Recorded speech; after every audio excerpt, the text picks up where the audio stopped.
recognizes the gentleman from Georgia, Mr. Carter, for 5 minutes.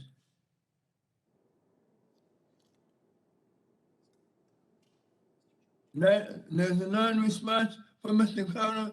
Mr. Joyce from Pennsylvania is recognized for 5 minutes. First, I want to thank Chairman Rush for allowing me to wave on to this subcommittee hearing today, and thank all of you witnesses for appearing.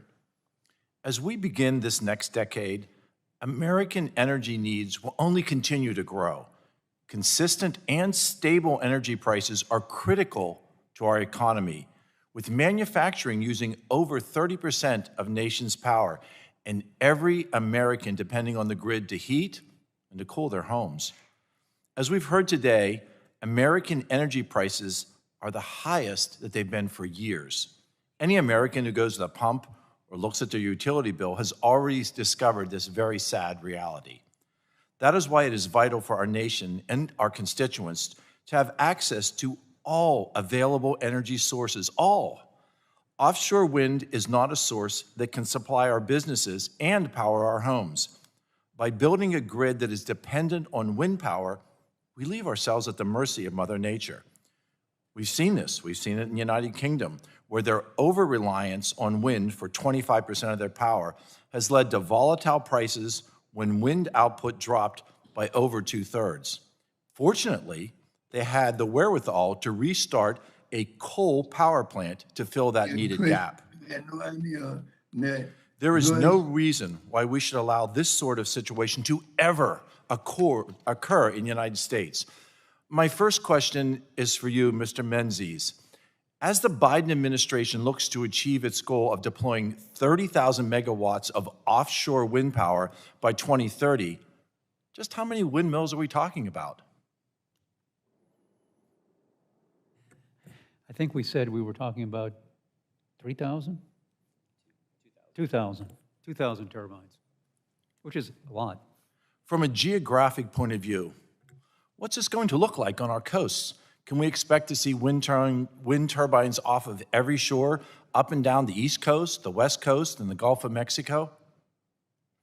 Well, to be sure, there are plans or studies looking at trying to put as much offshore wind as we can on our eastern seaboard. We testified earlier, Gulf of Mexico's winds aren't as great, but to be sure, if it works, if we can figure out ways to get it going in some areas, I think you can expect it to be utilized in other areas.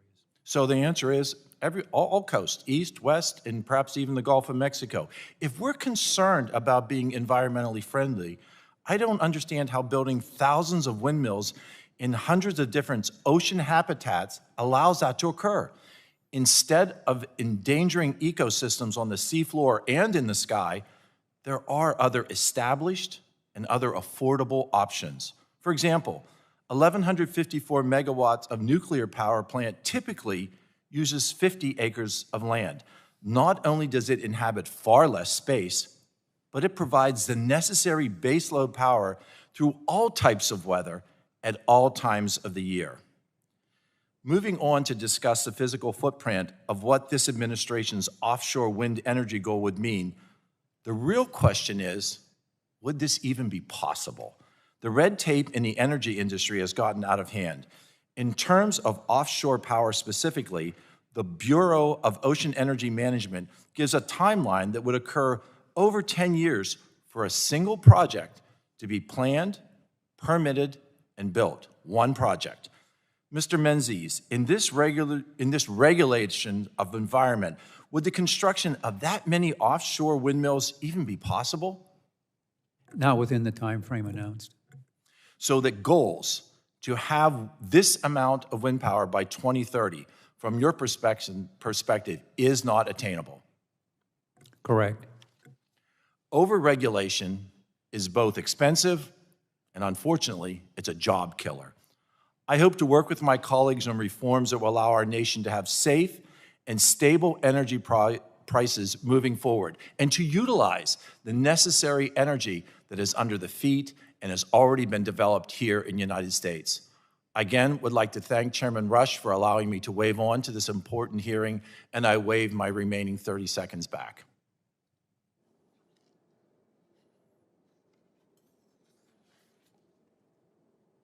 Gentleman yields back